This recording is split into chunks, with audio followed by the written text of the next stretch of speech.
Good afternoon, everybody. My name is Kit Kramer. I'm president of the Asheville Area Chamber of Commerce, and we welcome you to this webinar to talk about, well, what do we do now around COVID-19? My guest is Stacy Saunders, who is Buncombe County's Public Health Director since last August. Aren't you the lucky one, Stacy, to have joined this team in the midst of a pandemic? Stacy has a great background. She's got a master's in public health from Johns Hopkins. And she's also, are you still president-elect of the North Carolina Association of Local Health Directors? Now the president. Now the president. Well, good. So providing leadership across the state in terms of COVID-19 and how communities can handle it. So Stacy, where are we now? What's going on? Well, first, thanks for inviting me to join you all. I really appreciate the opportunity to tell you a little bit about where we are and where we want to be headed and see if I can answer some of your questions. And so with that, Kit, if I could share my screen, please. I'll give you a little overview of where we are. And by the way, folks, if you already have questions in your head, feel free to put them in the chat because Stacy's going to give us updates, going to give us lots of information based on questions that have already come in. But go ahead and begin to put questions in the chat so that we're prepared when that time comes. Great. So I just thought I would start with, level setting and letting us all know, like, where are we right now with the COVID landscape? And if you watch our community briefings or tune into the Board of Commissioner briefings that happen before their regular meetings, then some of these visuals will look familiar to you. The numbers change obviously day by day, but currently, as of today, and the dashboard updated just before this meeting, so I was able to put in the new data for you all. We are at 17,296 total COVID cases since identifying the first here in Buncombe. And unfortunately, we've had 313 COVID-related deaths. And that actually, we haven't had a COVID-related death in a little over a week, which I am glad for. But 313 total deaths is far too many for a community.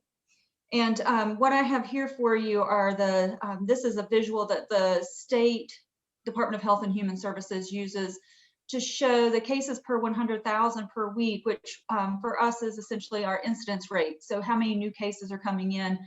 And this doing it by cases per 100,000 per week helps standardize it across all counties, because as you all are aware, every county is very different, population size is different. And so this helps us standardize it so that we can compare apples to apples versus apples to oranges. And so currently for us, we are at about 99 cases per 100,000 per week. And last week we were right at 97. And what you'll see when I show you the Epi Curve is that we did see just the slightest bit of an uptick at the last part of the week ending April 12th. And so we had been really stable, very little change. And then the Thursday, Friday of the week of April 12th, we saw a slight uptick to where we were seeing roughly 27 new cases per day enter our public health workflow, and that jumped to 30. And we're staying stable around 30 this week as well. And this is our Epi Curve, and just for those who are not familiar with it, what you'll see is it starts back in March of last year. And you can see where very low, transmission was very low. We had low and slow. We were in a stay-at-home order during that time. And around Memorial Day was when we had the first major lifting of some of those restrictions. And you can see what at the time felt like a really, felt like a surge in the summer, what we called the summer surge. And I say what felt like a summer surge because all things are relative, because you see what's coming behind it. You can see that as the restrictions were lifted around Memorial Day and as we entered summer, we did see an increase in transmission and an increase in cases. And then started to see that come down plateau for a very short period of time until we reached mid to late October, started to see that steadily increase, and then we entered the winter holiday season that we know of, like Thanksgiving and Christmas and Hanukkah and all these types of winter times where folks were getting together with families and getting together with others. And we saw great amount of transmission. And you can see that that is what we call the surge. That who knew what we saw back in the summer would be relatively a blip compared to what we were going to be seeing in the winter. So we saw our highest rates of transmission, our highest rates of new cases, highest rates of hospitalizations during that winter surge, and started to see that decline pretty steadily after the new year. And what we've been in since, late February, early March has been a very relatively flat and sort of a plateau of new transmission and new cases. But I just mentioned that in the last 2 weeks, we just saw the slightest bit of an uptick, and you can see that at the very end, or what I call the tail of the Epi Curve, that there's just a slight uptick. And to be determined if that's going to sustain or come back down. But overall, just relatively flat right now. And you'll see that as well, or hear that as well when I talk about the percent positivity. And for folks who are not familiar, the percent positivity is the number of tests that are done for COVID that come back positive. And this is a good proxy for transmission, and lets us know not only lets us know about the spread and what the rate of transmission might be, but also gives us good details now around sequencing the more variants come into play. And so currently our percent positivity for the last 3 to 4 weeks has been somewhere between 4.0 and 4.5. It has not changed significantly in almost a month. The numbers today and Friday were both 3.9. So we're seeing that slightly dip, which is good news. But when we average it out, it's still going to be within that range and is pretty stable. And the last data piece that I like to share is around the hospitalizations. And so typically the way that we look at the data, and one of the slides I didn't show was the COVID-like illness, and that what we call surveillance of COVID-like illness coming into hospitals is sort of an early indicator for us. Those are the folks who are showing symptoms that are very much like COVID. And when we see that increase, typically what will next happen is we see the incidence rate or the new cases increase. We're likely to see some percent positivity increase if the transmission is high enough. And then you'll start to see your hospitalizations. And so no surprise here that as we saw our cases and incidents drop dramatically, and we saw that percent positivity stay fairly stable, our hospitalizations have also come down quite a bit from some time. We did see a bit of a little, it's relative here because these numbers now are just in the the tens versus what used to be hundreds. And so we did see a little bit of an increase in April, but that came down pretty quickly as well. So lots of stabilization around hospitalizations as well. And I wanted to, as we switch gears, so that's what the burden of COVID looks like for us right now, that after a winter that was pretty harsh for transmission and new cases, we are now in a place where we see lower incidence rates, we see lower transmission rates, but things are relatively flat. We're not increasing, but we're not decreasing. And if you've heard me talk the last couple of weeks, in the Board of Commissioners or at briefings, you've heard me say that worries me just as much as if we were increasing. And I would like to see us have a further decline in incidence. And one way that we can make that happen is vaccination. And so I wanted to share with you all that the CDC tracks population, the population that is vaccinated, as well as the state. Like the state tracks it, and then all of the data that gets done at a local level goes to the state. The state then reports it up to the federal level. And these maps get made, and this one actually is from the CDC data, but it's actually from the New York Times tracker. And I wanted to highlight for you that as you look at North Carolina, if we zoom in there, there's an area of that state of North Carolina that sort of pops out, and that is us, but not just us. It's also many others in our region. That our entire region of Western North Carolina tends to stand out there. And I want to say to folks, as we talk about the need to continue vaccinating, I want to commend the efforts of vaccine distribution thus far.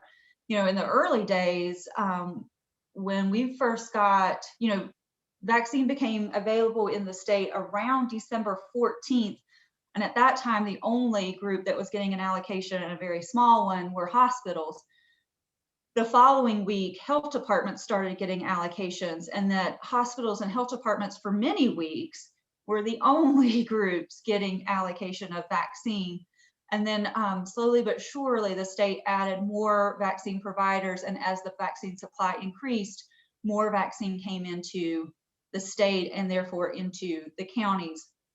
And so I wanted to highlight just for a moment that not only is this an illustration of the hard work of what's happening in Buncombe County, but also the hard work that happens within the region. And so we, locally here in our county, we work with other vaccine providers to, particularly around outreach, like where do we need to be, who's going where, who's not covering something, how do we join forces to reach other groups. And so in addition to the fixed sites that we as Buncombe County HHS created, which are here at AB Tech where I am now for first doses, and then our second dose sites are drive-through. In addition to those, we have been doing a lot of outreach, particularly with an equity focus, meaning where are the folks who either have limited access or are at highest risk. And so we've done a lot of outreach with faith-based organizations and community partners like YMCA. And we just finished a 2-week partnership with the Mexican consulate. And also for our migrant farm worker groups like Costa Farms, and working with that group. And that's happening across the region, and across the region as well.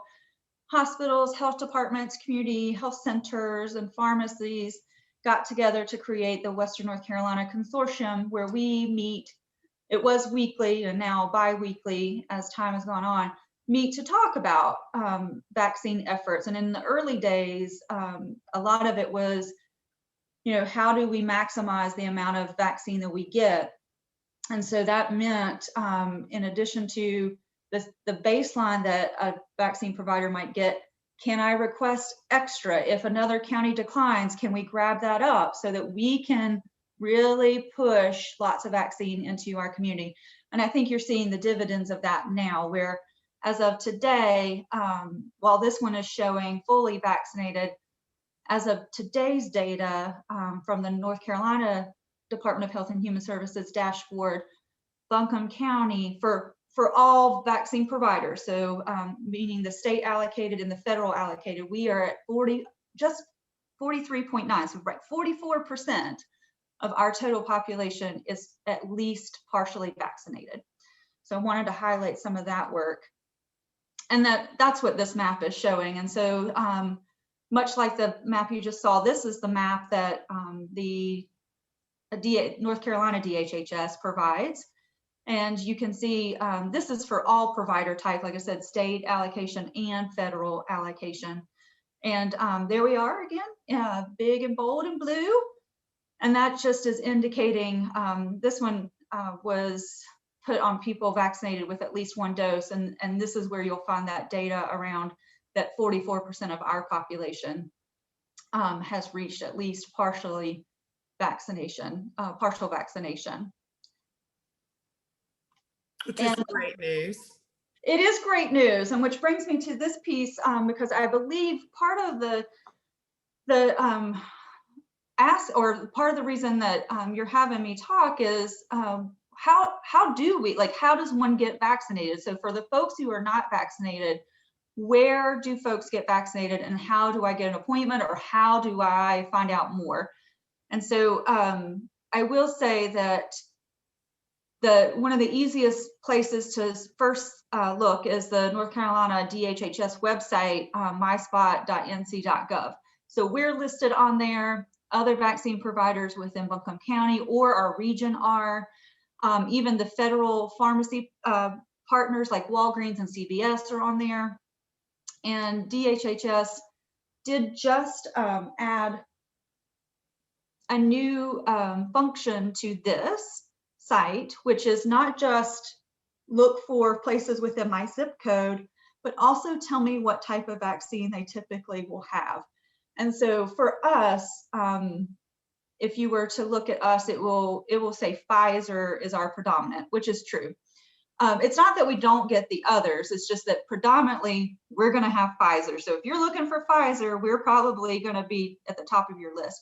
But if you're looking for J&J, or if you're looking for Moderna, you might want to check someone else out, because we get much smaller doses of those, or much smaller allocations of those at the fixed site. But lots of great information here. And I will tell you that in the beginning, when we had very little supply, but lots of demand, and you might remember our very first groups were healthcare workers and those who were 65 and above. And I can tell you those who were 65 and above were very eager to get their vaccine. And so we had, at that time, we had maybe 1,000 or so doses coming in, and we had 30-some thousand people when we launched the wait list who got on the wait list. And over time, that wait list grew to 50,000. Most of those were healthcare workers and those who were over 65. And slowly we added, as the state opened up other vaccination prioritization groups, those got added too. So we had great demand in the beginning, very little supply. Over time, that supply has grown exponentially, and the inverse happened to demand. Then we start to see the demand decrease, and to the point where we were able to totally finish out the wait list, which was great news, prior to the last part of group 4 opening up, and group 5, which was everyone. And we're able to move to online scheduling. And so I tell you all of that to say that Buncombe County HHS, you can get an appointment right now if you are wanting to have your vaccine. There is no wait list. You can schedule your appointment. And as we saw demand wane, most certainly to where we were seeing anywhere from 4,000 to 5,000 first doses a week that we were giving out, to now the past couple weeks it's been a little over 2,000. So we have available appointments now and beginning this week, because we have heard both consumers and other partners and our state partners say, folks are moving from that sense of urgency where there is no vaccine and I have to get whatever appointment I can, to moving to more of a convenience type of thinking. Like, oh, well, I want to be able to just walk in and get it. I want it to be when I'm out and about. I think I used the example the other day. It's like when I'm getting my groceries, I want to be able to go over there and get it. And I've gotten flu shots that way before, so I can relate to that. Absolutely. So we're moving much more into that mentality that we have with flu. Exactly. That I want to be able to get it when it's convenient and in spaces and places that are convenient to me. And so for our operations here at AB Tech, so a couple of things are happening. We noticed that demand was decreasing. So we're consolidating our first dose sites and our second dose sites into a one-stop shop. So no longer, and this will start May 10th, because we've got to finish out a few things that are happening at the second dose site. But beginning May 10th, everything will be in a one-stop shop.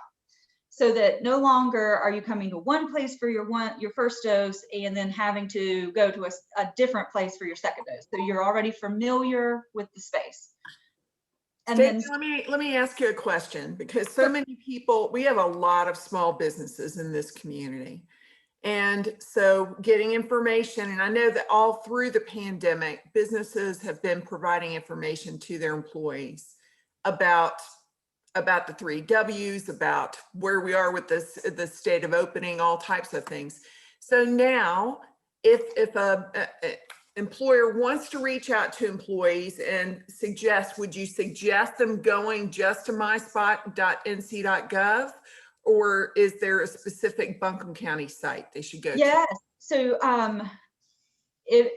for our site, you can go to buncombeready.org. Okay. So if you want you can use both of these options or resources, because you may have employees who may work here but may feel more comfortable getting their vaccine in their home county, which might be the next one over, right? So they're going to be able to find things on myspot.nc.gov that might be closer to their neighborhood. But remember that the way that we have vaccine distribution laid out here in North Carolina is that you do not have to go you do not have to get your vaccine in the county in which you live. You can get it in the county in which you work. And so if you have folks who are outside of the county for their home base or their residence, they can still get their vaccine with us at Buncombe County HHS. And you would go on buncombeready.org, and you'll find the online scheduler there. Pick the appointment that is most convenient for you based on what hours we have, and then show up for your appointment. And we're here for the first dose. For first doses, we're at AB Tech at the AB Tech Mission Conference Center, right on 16 Ferniehurst. And I say that because beginning on this Wednesday, April 28th, we are opening up for walk-in availability during our vaccine hours. Great. Yep. So don't even need an appointment as of Wednesday. We know that some people still like to make an appointment and like to have that sort of, planned out. And so the online scheduler will still be available for folks who want to make their appointment and have it scheduled out. But we will also just have walk-in availability during our hours of operation. And right now, what happens is folks come in, and you do have to register because the state requires us to use what's called the COVID Vaccine Management System. You've probably heard folks call it CVMS. And so there's a short registration that occurs. And then for the most part, you're going to a vaccinator to get your vaccine at that time. And then there is a 15-minute wait, 30 minutes if you've had a history of any type of allergy reaction or allergic reaction. And then you're done until your second dose. And so it has gotten to be quite streamlined, quite easy. And I do encourage folks to, like I said, you do not have to live in Buncombe County to get your vaccine here. And so if you have employees who, are working here and it is convenient for them to get here, they are more than welcome. And we would most certainly welcome them at HHS site for their vaccine. Well, and also in the chat, Rachel added that Mercy Urgent Care is providing on-site vaccination services for employers. So mercyurgentcare.org, you can contact them if you decide you want to bring someone to your location, which is another great option if you've got employees who may have transportation issues, things of that nature. Absolutely. I'm glad that someone mentioned Mercy Urgent Care, and I just want to say, yes, Mercy Urgent Care has done that work. Range Urgent Care has done some of that work. Our FQHC partner, Winches, has done some of that. We actually partnered with Winches to go out to a manufacturer who had a fairly large population of not only Latinx, but Russian refugee. And so as part of our equity work, we actually went out for a work site vaccination and exploring that for others as well. So if those are things that are of interest to you, I encourage you to reach out to vaccine providers that you have established relationships with. And if that's Mercy or Range or Winches or even us, reach out so that we won't probably be able to accommodate every request, but we can work very hard to sort of figure out what are some of the best resources that we have for you. And like I said, our site is centrally located here in Asheville, and on 2 bus lines. And we're, happy to help think through how, if we can't come to you, how do we help you get to us in a way that we can help you get vaccinated. Let me see. I think that's it. I'm going to stop sharing for a second so that I think we can have a little bit more of a discussion. Oh, did I stop sharing? You did stop sharing. You did very well. You're multitasking there.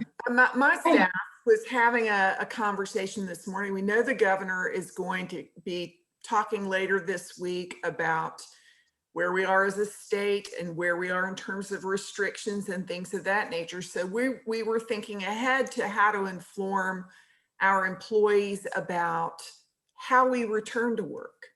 And it seems to me there are just tons of issues to consider, including childcare and whether or not camps are in place that would take care of kids during the summer. What are the things businesses need to be thinking about? And I know we want to get as many people vaccinated as possible. So certainly you may have ideas to share with us about what businesses can and cannot do, or recommendations for us about working with our workforce. Great, thanks for that. Yeah, so many of you might have heard earlier last week, the governor did have a briefing, I believe on the 21st, that they are considering lifting additional restrictions as early as June 1st.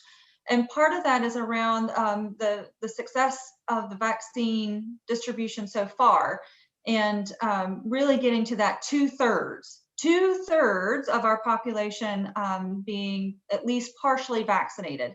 And so you just heard me say here in Buncombe County, we're right at about 44%. So we're on our way, right? And so there are lots of things that work sites and employers can do to get ready for, or to help us reach that goal. And then how do you prepare? So I'll start with how do you help us reach that goal? And part of that is encouraging your staff and your patrons to get vaccinated. That every vaccination that goes into an arm gets us closer and closer to having restrictions lifted. So not only is this now, my duty and sort of like my goal, it becomes yours, right? Because we all want to get back to normal business. We want to get back to having our tourists and having, successful economy. And a lot of that now is going to be part of your work as we think about work site. And so, as a public health official, I'm not a business owner. And so I can tell you what some other places have done. And so that you can start to think about, like, is that a right fit for you? And some places call them incentives, some other places call them benefits, all those types of things. But one of the things that we've noticed works across the country as we've looked at different businesses and heard folks talk is that employers who allow work time for someone to get vaccinated is important. If someone feels like they have to take time off to get vaccinated, that sometimes disincentivizes them to go and do it because they might want to keep that precious PTO, right? And that may not, that may seem like a barrier to them. So what we've heard or what we've seen is that oftentimes employers will offer work time, or even as Kit mentioned that, or I'm sorry, someone in the chat mentioned, work with a vaccine provider to offer it on site so no one has to go anywhere else and doesn't have to take time off. And remember, for folks who are getting Pfizer and Moderna, that means 2 times. And so being able to offer that twice as work time has been, in some instances, pretty successful. In addition to that is being able to offer some type of benefit after vaccination. And that doesn't have to be monetary. I mean, everything has a cost, but it doesn't have to be a cash incentive. A lot of places do offer PTO after the fact as well, that if workforce, if an employee gets vaccinated, employers will often provide some PTO. And so there are programs, just like your worksite wellness programs, that this is a part of that worksite wellness, and there are some things that can be tied into it that make it a little more appealing for someone. We've also seen that, as I said, either working with a vaccine provider to bring it on site, or working with some type of, vendor or some other group to get employees to a site. And so for some work sites that have transportation or vans or those types of things, taking time taking time within the workday to bring folks to a site. And so those are the types of things that we'd be willing to talk to folks about as well. And then which always leads to the conversation of, and Kit and I were having a little conversation before this around what can a business legally require or make mandatory. And so in full disclosure, I am not an attorney, so I'm not going to give you legal advice, but I am going to put in the chat a really good Coates Canon from the School of Government that talks about what an employer can and cannot require. Particularly, its whole focus is COVID vaccine, and about how employers could, if they choose, to make it mandatory, or at least, or not even make it mandatory, be able to inquire about status. And it goes through each one of these legal issues. And so I am not I'm not your legal counsel, but I will put that Coates Canon within the chat. And I encourage all of you to, it helped me think through it for businesses, and then send it to your legal counsel to review as well as you think about what options you want to explore. So I'm going to do that now. And please do, because I know as a staff, we do have a legal counsel, but lots of small businesses don't. So this would be, the School of Government is a great source of information. We would greatly appreciate having that link, and we'll make sure we're recording this particular session, and we'll make sure to put that on the Chamber's resource page, our coronavirus resource page.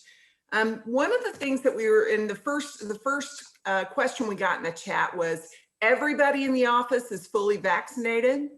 And once everybody is past their 2-week period beyond the second vaccination, are they okay to wear masks while in the office?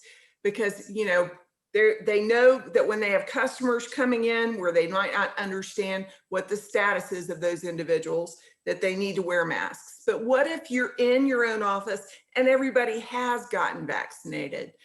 Are they okay to be maskless in the office? So that's a great question. And I think some of those, some of that, I don't want to say confusion, but a lot of those questions are coming out of some of that CDC guidance that came around. If you're fully vaccinated and you're 2 weeks out from your vaccine, you can meet with another household without your mask, or with low risk individuals who have not been vaccinated without a mask and social distancing. And I will say, largely the intent of that guidance was really to get families back together, like grandparents and grandchildren. That there are even pieces of that CDC guidance that say, regardless of your vaccine status, you should be wearing a mask in medium or large settings. And most work sites are going to fit some of that medium kind of guidance. Aside from even the CDC guidance, we still have North Carolina executive orders in place. Now, the restrictions have changed over time, but we still have a mask mandate in place for public spaces, indoor. And I think that's what you're really getting to, is indoor public spaces. And so I just want to make sure that folks refer back to the executive orders and the mask mandate that still requires a mask in indoor public spaces. So if you are in, let's say you are in a workspace where I have an individual office and I'm working in my office, I most certainly can take my mask off if I'm the only one in there, right? Because I'm working in a public space, but this is my, like, there's no one else in here with me, so I'm not interacting with others. If others were to come into my space, I would need to mask up because one, I don't know everybody's vaccine status. They might tell me that this is what they are, but I don't know for sure. And they don't know mine either, right? I might tell you something, but I don't know for sure. So the mask mandate right now keeps us in mask in public spaces. Because particularly if you're interacting with the public in and out, like you might have some periods of time where you're not with them, but then there are other times when you are. It is for everyone's protection at that point because you certainly do not know the vaccination status of everybody who is coming into that space. So again, the executive orders still are in effect that still have that mask mandate, despite sort of the CDC guidance or the CDC guidance that's out there, but still that has pieces in it around regardless of vaccination status, around medium and large groups. And so I just want everybody. Can I infer from what you're saying then, if you work in a cubicle situation where, you know, there's no doors and there's no tops to the cubicles, they're open to one another, does that mean they've got to wear masks the entire time? I would consider that an indoor public space and the mask mandate would be applied there. Okay. All right, then and we had another question. Do workplaces have different procedures and expectations for employees who are fully vaccinated for travel, for FMLA, for in-person meetings, et cetera? Thanks for that question. So some of the FMLA pieces are in, I believe, are in that Coates Canon. If it's not, I think there's a separate one and I will look for it very quickly and see if I can find it. So there are different pieces about leave, but as far as like travel, again, I know that I will sound a little bit like a broken record, but refer back to, you know, what executive orders we have in place that, you know, your work site, your workplace may decide to limit travel, may decide to do those types of things that may be more stringent than the executive order. But the executive order is where we sort of, you know, have our basis of like, what is it that a business, what is it as a community, what is it that we're doing as a state. And currently, you know, in-person gatherings can occur as long as they meet the requirements of the executive order. And so, you know, the last executive order, well, it expires this week. I think we're going to get new. Yeah, I was going to say, I think it requires this week. Maybe as soon as tomorrow, from my understanding, but I think we're going to hear from the governor's office again. And we at the chamber listen to all those meetings and we work with the public health folks and include all that information on our coronavirus resource page. So just know that information may be coming. We got to all stay up to date on this stuff. But if you want the shorthand version, you can come to the chamber's website and look. I'm sorry. So folks are saying they did not see the thing I posted. It's because it went to all panelists. So I think I'm choosing all panelists and attendees. Is that right? Added it in there. It's there now for everybody. Okay, thank you. Thank you, Erin. Great. So customers who have been vaccinated are refusing to wear masks in establishments. When do we anticipate lifting mask wearing, if at all? Great question. And so the governor did allude to this last week. I will say, again, I believe it was at the April 21st briefing where he mentioned the 2/3 and lifting most restrictions by June 1st, but did intimate that the mask mandate would likely stay in place. And so it's likely that the mask mandate will be the very last thing that we see lifted. And as Kit mentioned, I do believe the current executive orders are expiring this week, and he did mention that he would be releasing his May executive orders, I believe this week. Mm-hmm. And then again, alluded to the fact that as we continue to be successful with vaccine, which means, I got to do my part, you all have to do your part, that we are likely to see restrictions lifted June 1st, maybe not the mask mandate. But remember, the mask mandate, the executive orders throughout have included some exemptions in there for folks. And if someone does say, I have a medical exemption, they don't have to prove it in any way to you. They just have to verbalize that. And I know that that's again, it's also up to the business. I was in one of our local businesses, and there was an individual walking around with a mask, and they said, "Sir, we require masks." And he said, "Well, then I'm not purchasing." They said, "Thank you very much," and Yep. let them walk out the door. So it's not a fun thing, but masks are a protection. Boy, I can't wait until we no longer have to wear them at all, but still, masking up is the safe and smart thing to do. And the sooner we get to the point where we've got the vast majority of people vaccinated, the sooner we will get back to some semblance of normal. That's right. That's a great point. Like, remember, like, again, I can't stress it enough. Like, while we've done a really great job with vaccination, it's not 100%, like, we do not have 100% people. And, those 3 W's are still really important. And I just want to make let folks know that those 3 W's that we put in place for COVID-19 had some effect as well on our flu season. I don't know if anybody else noticed, but we didn't really have a flu season. And when you look at that flu surveillance report, which is very similar in the way that it's gathered as the COVID-like illness report, our flu season this year is fairly flat, low and very flat.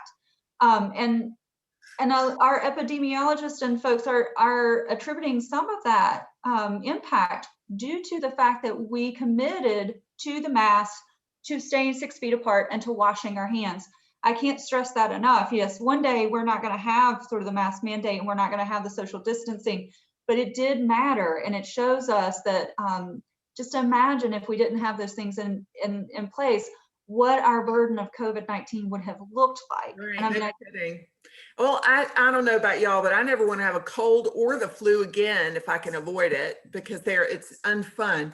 Let me ask you some other questions. Have local businesses invested in air purifiers? If yes, would they be willing to share information? And I know that there are people who have put in air purifiers and have taken steps.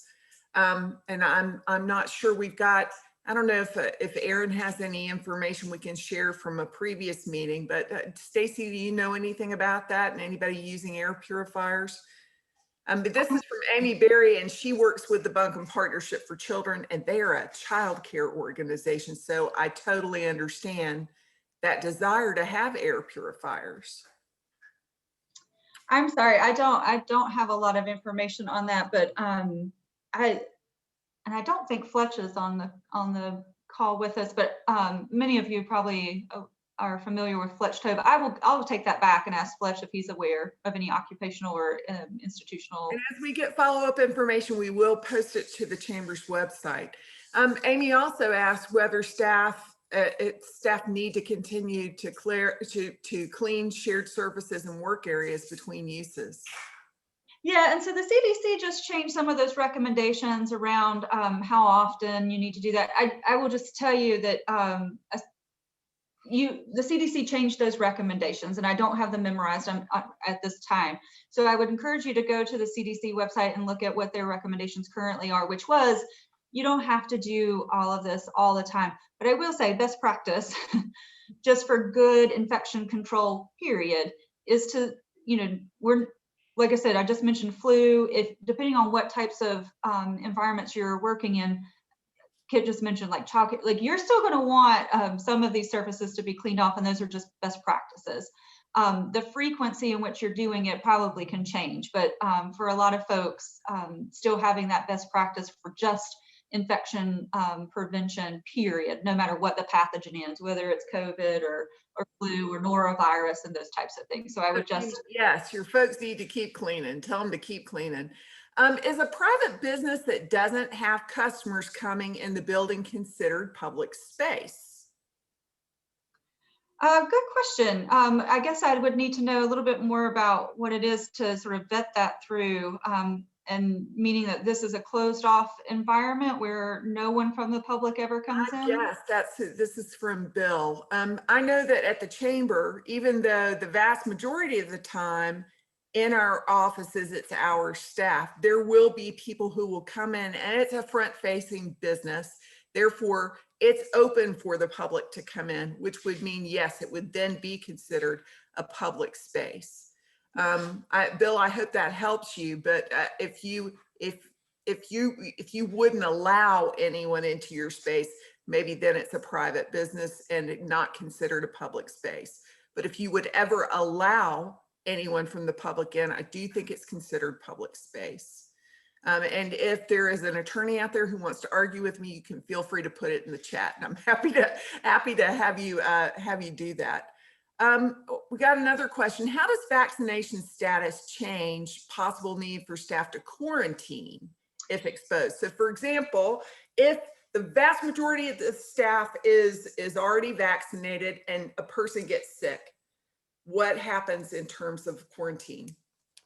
And I'll put a reference in the chat because there are some caveats to that. A lot of it depends on whether or not we're talking about asymptomatic versus symptomatic. So even if you're fully vaccinated, you've been 2 weeks out, and within 90 days of your vaccination, you become exposed to another individual, your quarantine and isolation requirements will depend on whether or not you're symptomatic. So if you're showing symptoms, then that's different. And so I will put because there are lots of different caveats to that. So let me, while we do the questions, I will put that in there because you can review that. And if ever you have doubts within the worksite, remember, you can always call us here at the health department and talk to one of our communicable disease nurses to go through that. We don't expect you to figure that out on your own. And now with vaccination levels being somewhat, well, much higher than what they were, we are having to face that from time to time about like who is going to need to be quarantined and who will not, who will have still the normal quarantine and who will have something much different. And a lot of that has to do with the presentation of symptoms. Because remember, I think that folks forget, just like flu, we recommend the flu vaccine every year, and we know that the flu vaccine has, any given year, somewhere like 40 to 60% effectiveness, which means folks are going to get the flu vaccine and still get the flu. And so I think folks with COVID vaccine we've all focused on that very top part, which is COVID vaccine prevents infection. Yes, but no vaccine is 100%. So COVID vaccine also is X amount percent effective against severe illness and also highly effective against hospitalization. And so those are two really important things that I think sometimes folks forget, is that it won't be necessarily uncommon for someone still to get COVID, just like someone might still get the flu. But if they were to get it, the symptoms and the severity of the illness are likely to be less. The risk of hospitalization is likely to be less, which means the risk of you going into the ground, to be quite blunt, and dying is far less. And so we have to think about vaccines in each one of those buckets, because it's not just an end all be all. And I really want to hone in on that, because I was talking to another group, and one of the things I heard from them was, we hear from our employees that, well, if I get it anyway, then what's the point of getting the vaccine? The point of getting the vaccine is that the more of us who get it, these vaccines are highly effective. So it's less likely that we will have great transmission like we have in the past without a vaccine.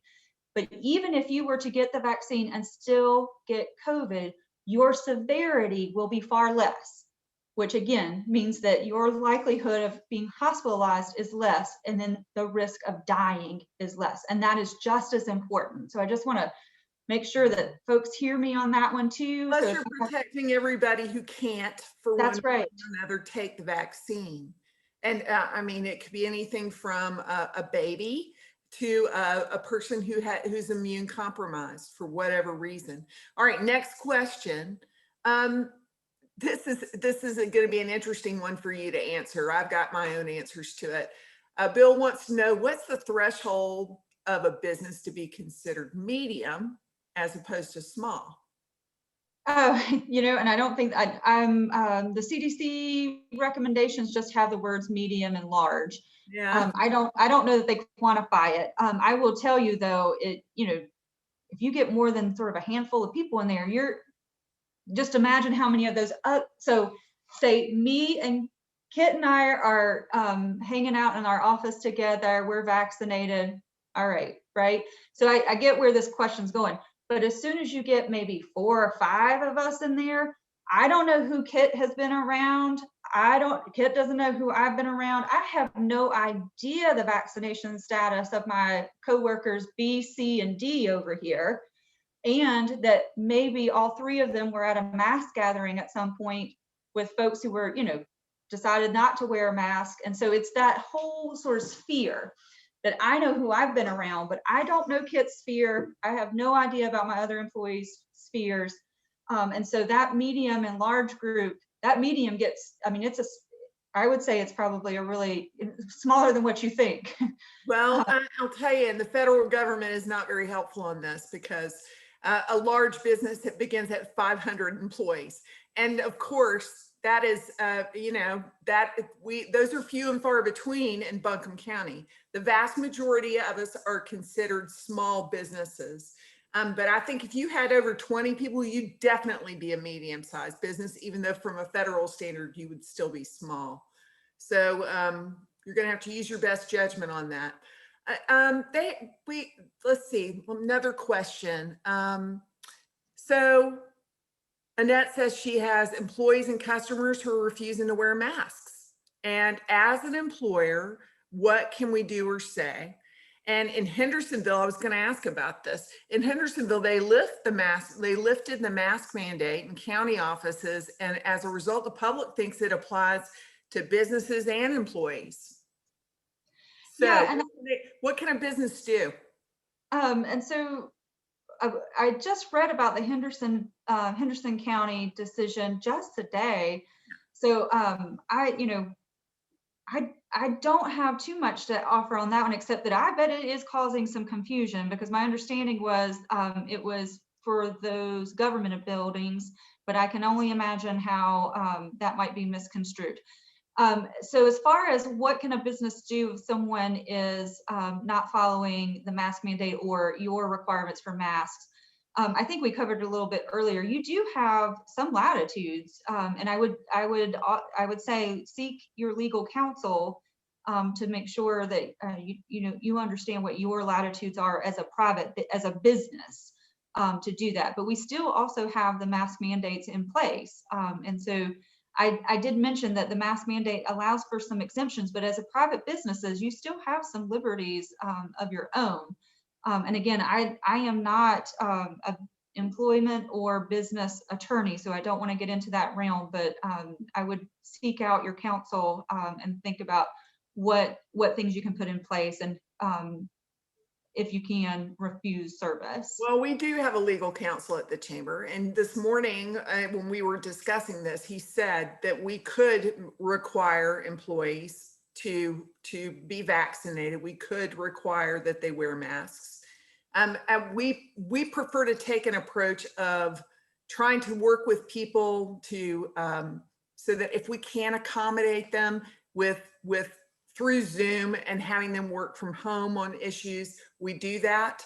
And we're following rules. We are being very careful about following all the rules about wearing masks, socially distancing, ensuring that our group meetings meet all the specs as defined by the governor's office. That being said, and we do need a legal attorney. I actually asked Aaron this question today. I said, are we going to have a labor attorney on with us? Because we probably do need one. Because here Brad is asking, can we give corrective action or even fire someone if they cannot fulfill the primary functions of their job because they aren't vaccinated? And frankly, I think we'd need a legal consultant to tell us that. Would we not, Stacy? I think you do, but I will say again, the School of Government handled a lot of these questions, and the reason I keep saying the School of Government is that the Health Directors Association just had their annual legal conference virtually, of course, but and these were topics that came up, so that's why I had those links readily available. And this is another one that came up, and I'm going to look for the PowerPoint that went with that. But I encourage you all to contact Diane Jeffries at the School of Government, and I'm going to look and see if I have that. Because is it on the link that you've already posted? no, those are actually like specific links, but to only those. So while you're looking, Roberta has asked, do any employers already have litigation by an employee who refuses to follow a company mandate for all staff to be vaccinated? I don't know the answer to that question either. Again, we should have had a labor attorney involved with us. But we will find out and make sure to post that in a follow-up, Roberta. I think it's super interesting. I mean, North Carolina is a right to work state and provides employers with a lot of flexibility in that regard. But I don't know the specific answer to that question. Angela is asking, excuse me, is it okay for an Asheville-based business to reopen fully and not require any masking of employees, even those who do or do not have medical exemptions? That's not the rule of the day, correct? I think the question was, can you open and not require masks even on your employees? And that is not the executive order. Right. That is not. Executive order says we're still under the 3 Ws. We still have restrictions specific to the type of business that you're in. I mean, more restrictions obviously for restaurants and theaters and things of that nature than other types of businesses. So you need to, Angela, you all got to follow the rules, or you could get yourself into trouble. Here's another one. Is unemployment compensation paying staff who don't want to get a vaccine for work? I don't know the answer to that. I don't know the answer to that one either. That's a really good question. question. Yeah, that I don't know the answer to that, but I did put in Diane Jeffries' contact information from the School of Government, and I was not able to find the PowerPoint with the notes, but she did give a presentation about disciplinary or corrective action and those types of things, and I would reach out to her. It might even be worth having her as a speaker for you all. Yeah, I've already talked to Erin. I said I predict we end up having another conversation where we have some of our labor attorneys involved, and we've got lots of great ones in this community. I apologize. I do not want to give you legal advice on labor issues. Well, you told us that 44% of Buncombe's population is partially vaccinated, and we've got a question from Carol. Do we have the percentages of vaccinated employees in the workforce? Do y'all have a differentiated figure for that? No, and I wish we did. So, it was easy in the beginning when the prioritization group was over, that group that was 65 and over. So we had really good data about them because that age demographic is really easy to pull. It's much harder to pull some of that information based on less traditional demographics. I had been hopeful that we might see some of that on the state dashboard, but I have not seen that. What we can share, and I'll be glad to share the link to the dashboard, is that you can look at it by age breakdown, and that's not a perfect proxy, but it does show you that for our 64 to 70, I'm sorry, for our 65 to 75-year-olds, we have really high rates. So our 75 and above is like in the 70s.